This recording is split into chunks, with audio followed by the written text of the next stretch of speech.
بەگومان قۆناغی شیرپێدانی کە لە قۆناغا هەرە هەستیار و گرنگەکان بۆ منداڵ و هەمیشتایەک بەتایبەت لەم کاتەدا و لەم قۆناغەدا دایکان پێویستیان بەوەیە کە سیستمێکی خۆراکی تەندروست و ئەو خۆراکە تەندروستانەی کە پێکاتی باشیان تیا هەیە و کانزا و ڤیتامین و پرۆتینی باشیان تیا هەیە بیخۆن بۆ ئەوەی کە شیرێکی تەندروست و هەروەها ڕێژەیەکی باش لە شیر بەرهەم بهێنن بۆ منداڵەکانیان. جا خۆراک کاریگەریەکی زۆر باشی هەیە لە پاڵ ئەویشدا خەویش و هەروەها ئیسراحەتیش کاریگەریەکی باشیان هەیە لەوەی کە دایک بتوانێت شیرێکی باش و بە ڕێژێکی باش بۆ منداڵەکەی بەرهەم بێن. ئێمە لەم تەوەرەدا هەوڵ ئەدەین باز لە گرنگترین ئەو خۆراکانە و هەروەها بەسووترین ئەو خۆراکانە بکەین بۆ دایکانی شیردەر کە گرنگە ئەوان زیاتر بیخۆن و هەروەها گرنگە کە ئەوان لەگەڵی دابڕۆن و تایبەت ئەو خۆراکانەی کەەوە ئەکات شیر زیاد بکات و هەندێک دایکیش هەیە کە منداڵەکەی لەوانەیە هەستیاری بە شیرەکەی هەبێت یاخود بە پرۆتین هەبێت پێویستە ئەم دایکانە چی بکەن و ئاجێگرەوەی چ جۆرە خواردنێکەیە کە ئەمان بیخۆن بۆ ئەوی منداڵەکەیان سوودی لێ بنێ. هەروەها لەگەڵیشیدا باس لە شێوازی شیرپێدانی دایکان بە منداڵان دەکەین. گفتوگوی زیاتری ئەم بابەتە دەکەین با میوانداری پرۆفیسۆر دکتۆر چیمەن حەمەساڵح مامۆستای زانکۆ کە لە ستۆدیۆ لەگەڵماندا. زۆر بەخێر دکتۆرە. بەخێر بێ زوو ئەزێتین و بانگتەنکەوین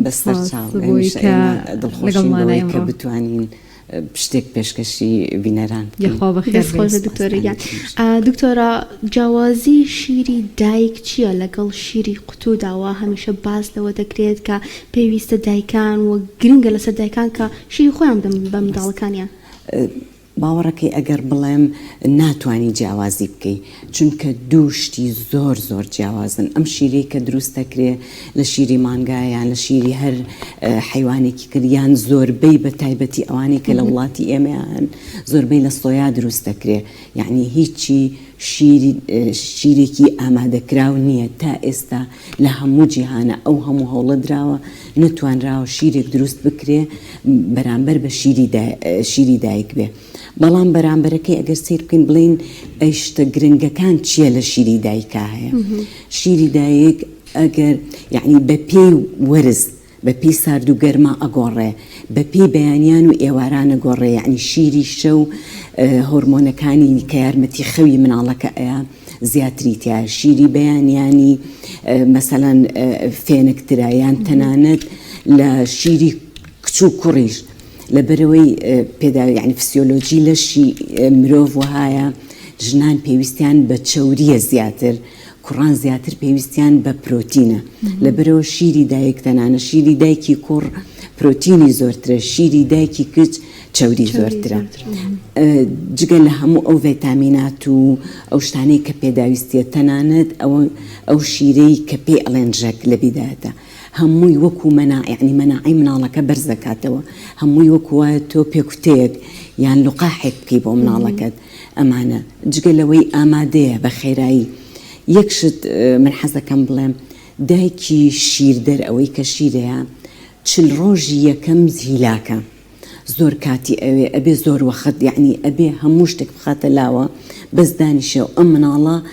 چۆن شیری دایکەکە بمژێ چونکە مەمکتەنکی نییە. ئێستا زۆربەی لە قسەی دایکەکان کە ئەبیستین کە ئەڵێ بۆ شیرت نیا بە مناڵەکەم ئەڵێ وڵا شیرم نەبوو. بەڵام لە ڕاستیە شتێک نییە ناوی شیر نەبوون بێ. شیر لەو کاتەیە دروست ئەبێ کە کۆنتاکتی دایک و مناڵەکە هەیە. یعنی کاتێک کە دایکەکە مناڵەکە ئەخاتە باوەشی کاتێک کە شیرەکەیاتێ پێویستە دەستی مناڵەکە بخاتە سەر مەمکی خۆی هەروەها سەیری ناوچەوانی مناڵەکە بکە بەمە عیلاقەیەکی زۆر نزیک دروستە بێ خۆشەویستی دروستە بێ لە بینی دایک و مناڵەکە کە ئەم عیلاقە خۆشەویستیە دروست بوو هەم شیر دروستە بێ بۆ مناڵەکە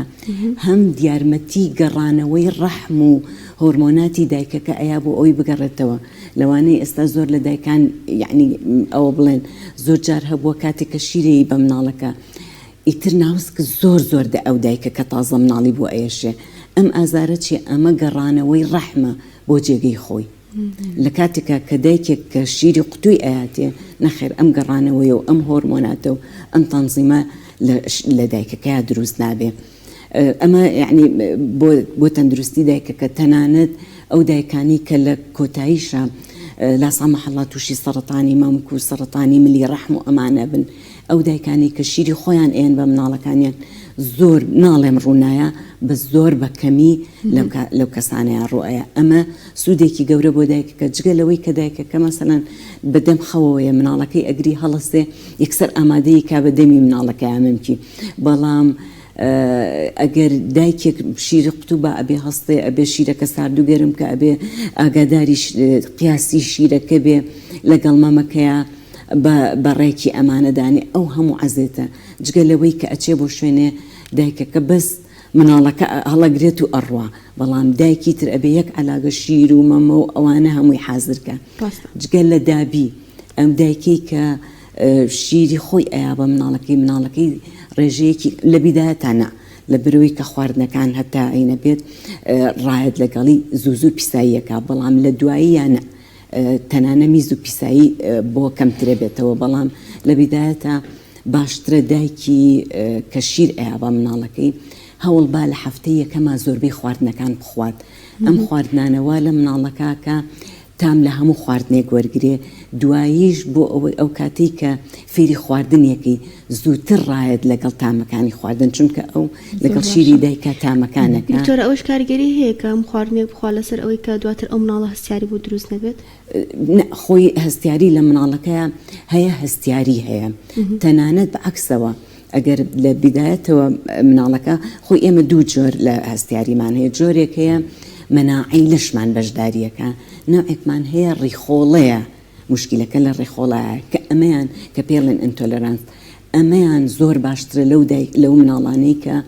شیری دایکیان خواردووە زۆر باشترن وەک لەو مناڵانەی کە شیری هینەخۆن یعنی شیری قوتووە خۆن. چونکە کە شیری قوتووە خوا شەکری تایە یعنی هەموو شتێکی تایە و یەک تامە، هەر مناڵەکە لەسەر یەک تام ڕاهاتووە. بەڵام شیری دایک نەخێر هەموو شتەکانی خواردووە بۆیە باشترە هەر لە هەفتەی یەکەمە هەموو شتەکان بخوا و دوای ئەوەش ئەتوانێت متابعەی مناڵەکەی بکە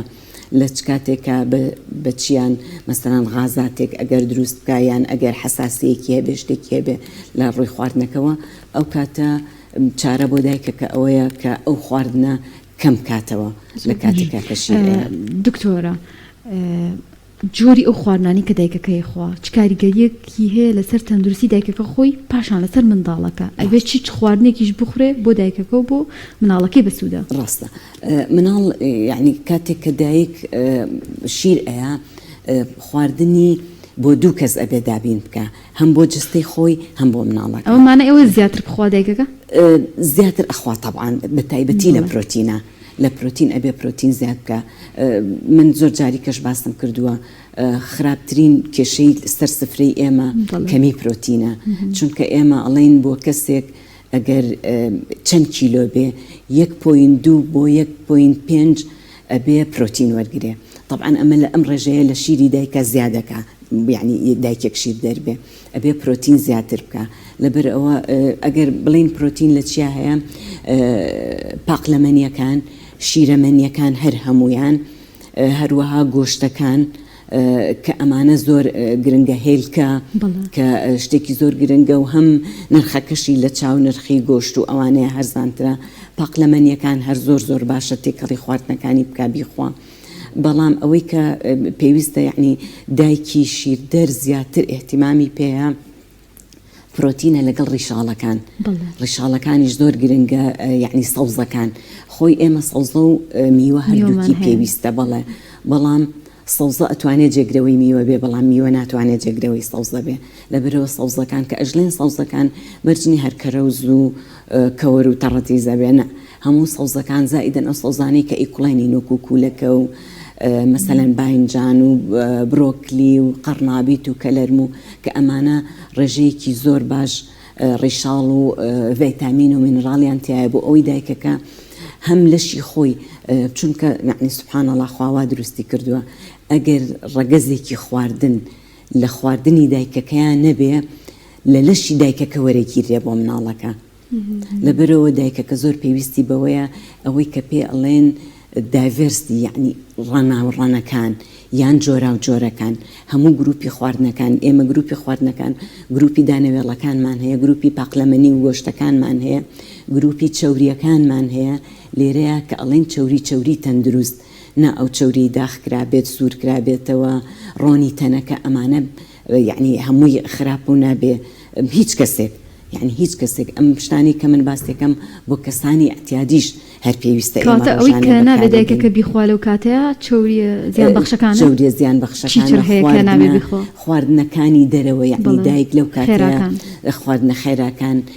بە خواردنە کاڵەکان مەسەلەن هەندێکەیە وەکو سوشی کە ماستی کاڵی بەکاتیا بەکارێن خواردنێک کە دڵنیا نەبی باش کوڵاوە چونکە ئەگەر هەر بەکتریایەک شتێک تەسەمومێک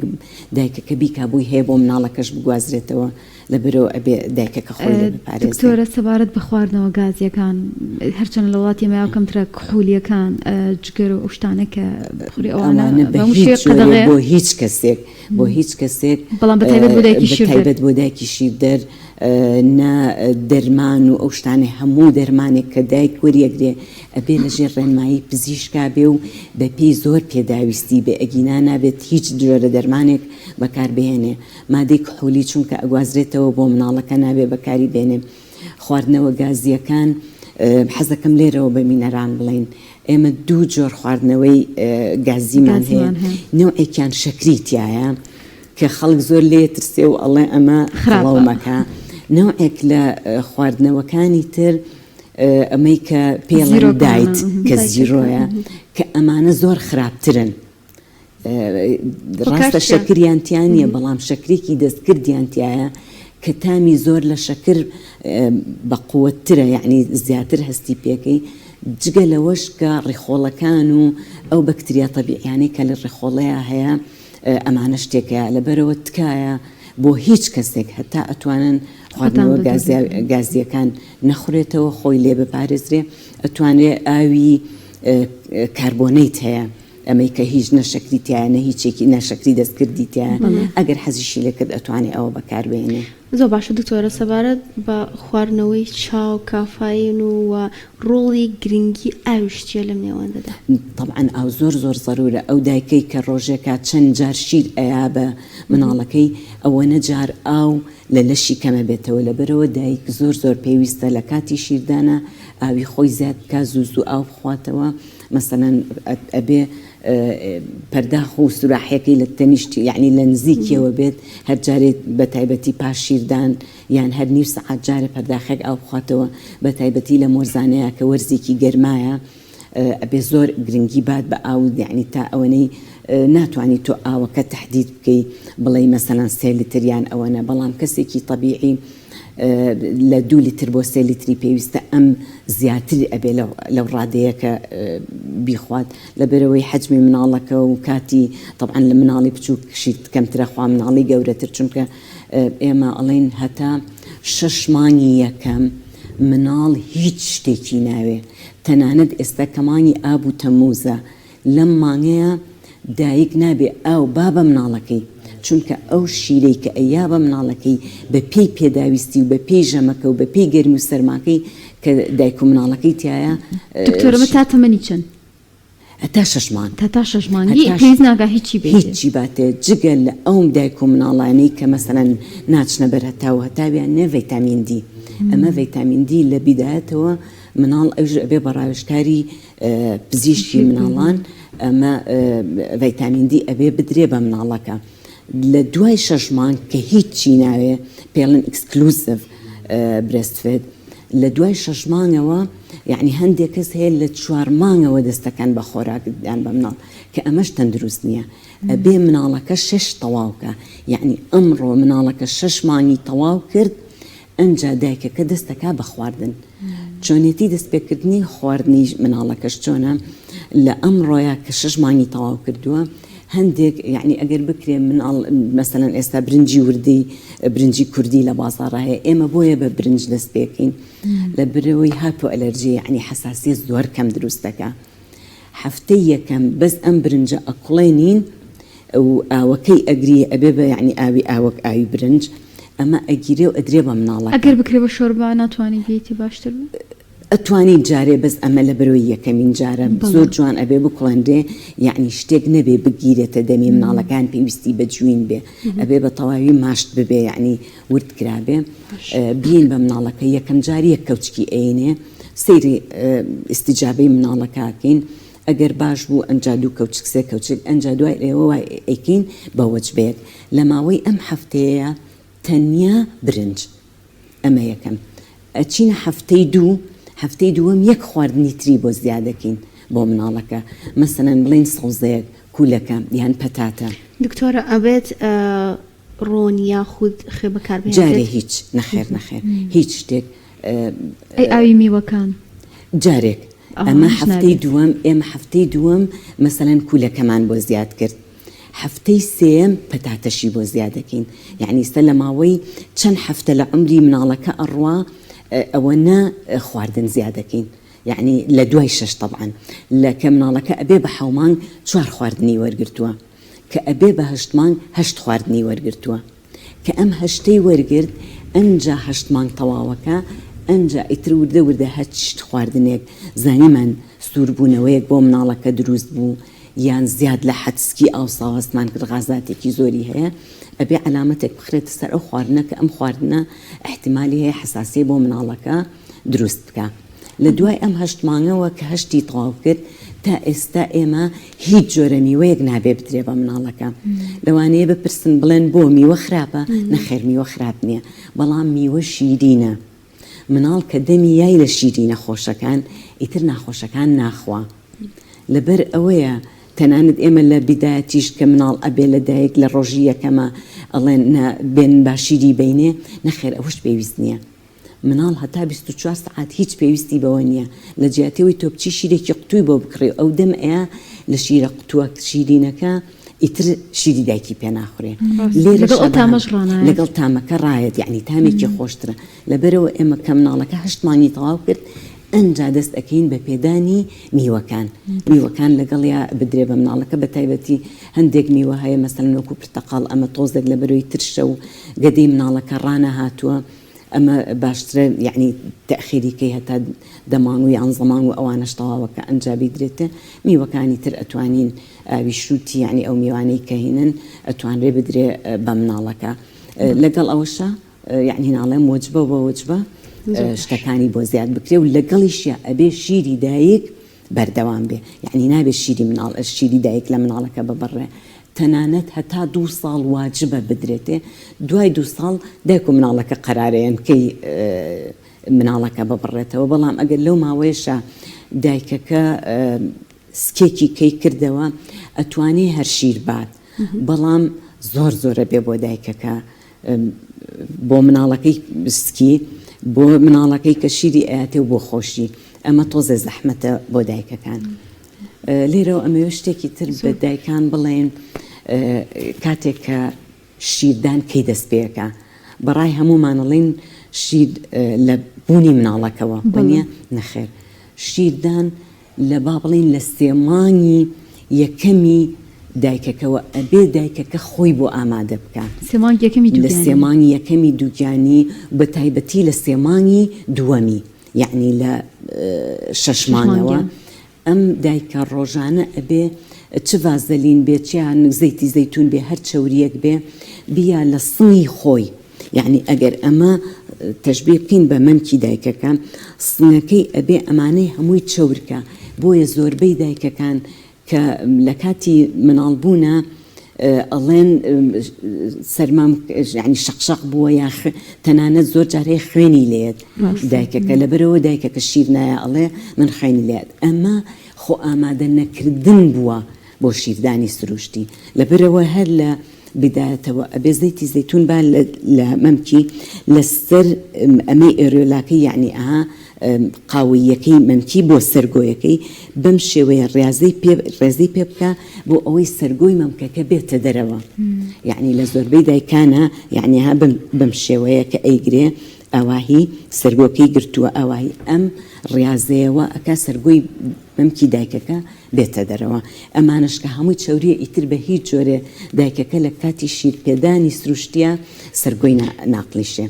شتێکی تر کە زۆر گرنگە دایکان بیزانن بۆ کاتی شیردان کاتێک کە مناڵەکە هێشتا وێڵاش لە سکی دایکایە ئەبێ مناڵەکە بخرێتە سەر مەمکی دایکەکە هەم ڕاهاتنە بۆ مناڵەکە هەموو ئەکا هاوتم باسی ئازارەکەی ناو ئینم کرد ئەمە وا ئەکا ڕەحم پاڵ بە وێڵاشەکەەوە بنێ فڕێباتە دەرەوە لەبەرەوە ئیتر پێویست ناکە وەڵا یەکسەر دایکەکە بچن قوتوێکی شیرۆڵا بۆ یەکەم ڕۆژینە هەتا مناڵەکەش زۆرتر مەمکەکە بمژێ زووتر شیری تێت باشە ئەمە ڕێگایەکی تر کە شیرە درێ بە مناڵەکە زۆر لە دایکەکان یەکسەر سەرگۆی مەمکی ئەخەنە دەمی مناڵەکەەوە کە ئەمەش ڕێگایەکی زۆر هەڵەیە ئەبێ سەرگۆی مەمکی دایک بدرێ لە گوپی مناڵەکە لە ڕوومەتی کە ئەیی لە ڕوومەتی مناڵەکە یەکسەر ئەمە ڕفلەکسەکە یعنی خۆشی نازانێ هەر شتێک بڵێ بیا لە ڕوومەتی یەکسەر دەمی بۆ کاتەوە کە دەمی کردەوە دایکەکە ئەبێ هەوڵ بە هەموو پەمەیی چواردەوری مەمکەکە بخاتە دەمی مناڵەکە نەک سەرگۆکەی کاتێک ئەگەر یعنی علمیان لێکی بینەوە بوو کاتێک مناڵەکە سەرگۆکە ئەمژێ ئەم شوێنە خوێنی تیاوەستاوە بە ئەگەر مەسەرەن تەشبیهی بکەین ئەمە شوێنی شیرەکەیە ئەمەش سەرگۆکەیەتی کاتێ مناڵەکە سەرگۆکە ئەمژێ شوێنی شیر هاتنەکە ئەگرێ لەبەرەوە شیر نایەتە دەمی مناڵەکە ئەگری هەر دایکەکەش ئەڵێ بەخوا تێر ناخوا هیچ ناخوا بەس بۆ لەبەرەوەی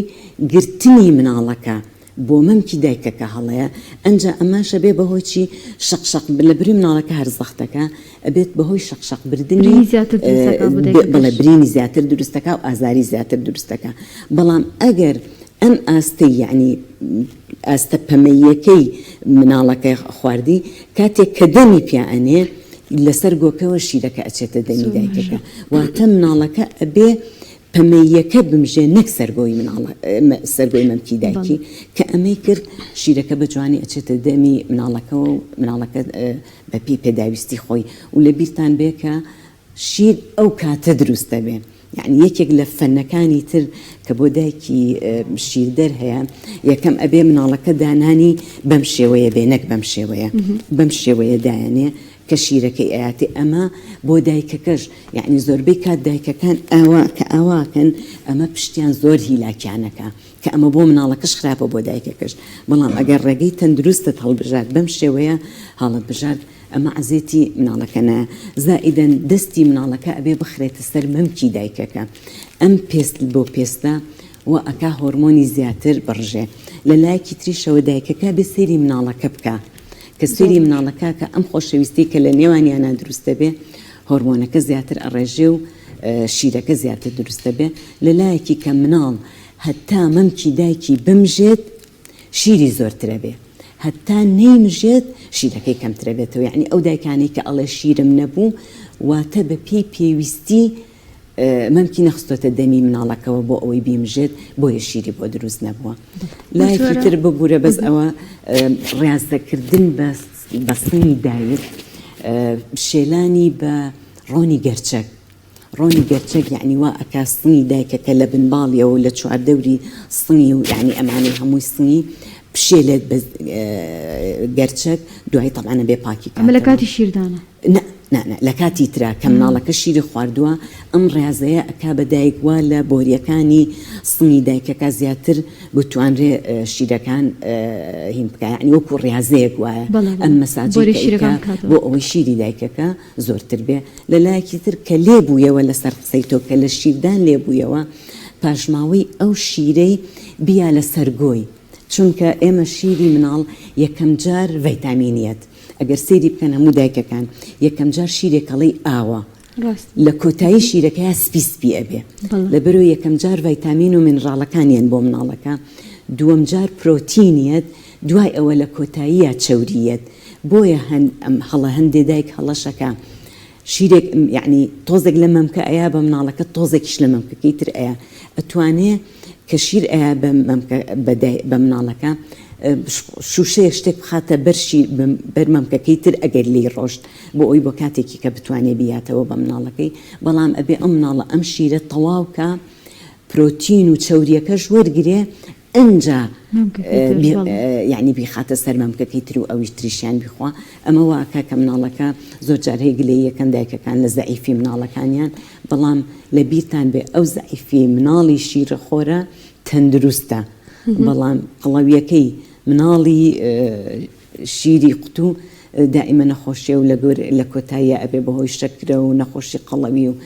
چەند نەخۆشیێکی تریکە لە مناڵان دروست دەبێ. دەستخۆش بێت دکتۆرە، ئێمە کاتمان کۆتایی هاتووە. سپاس دەکەین، سپاس بۆ پرۆفیسۆر دکتۆرە چیمەن حەمە ساڵح مامۆستای زانکۆ کە لەم تۆرە لەگەڵمانە. دکتۆرە یانی خوا بەخێر بێ. سەرکەوتوو بن بژێن.